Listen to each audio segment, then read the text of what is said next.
Hey there, Jira enthusiasts. Welcome back to another quick tutorial.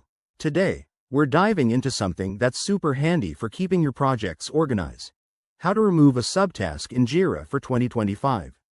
Whether you're a project manager tidying up tasks or a team member streamlining workflows, this simple process can save you time and reduce clutter. Let's jump right in. First things first, make sure you're logged into your Jira account.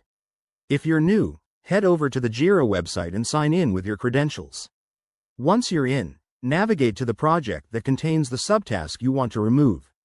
This is usually found in your dashboard or by searching for the parent issue. Now, open the parent issue by clicking on it. This will take you to the detailed view where you can see all associated subtasks listed below. Look for the specific subtask you want to delete. It's probably under the Subtasks section. Hover over it and click to select it, which will open the subtask's own page. On the subtask page, you'll see a few options at the top. Look for the More menu or the ellipsis icon. That's your gateway to advanced actions. Click on it, and from the drop-down, select Delete or Remove.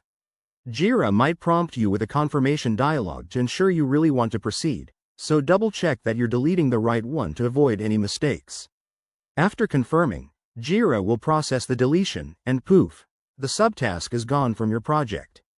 But remember, if the subtask is linked to other issues or has dependencies, you might need to handle those first to keep everything smooth. That's it, you've successfully removed a subtask in Jira 2025. This little tweak can make your project boards way more efficient. If you found this helpful, give it a thumbs up, subscribe for more Jira tips, and drop a comment if you have questions. Thanks for watching, and see you in the next video.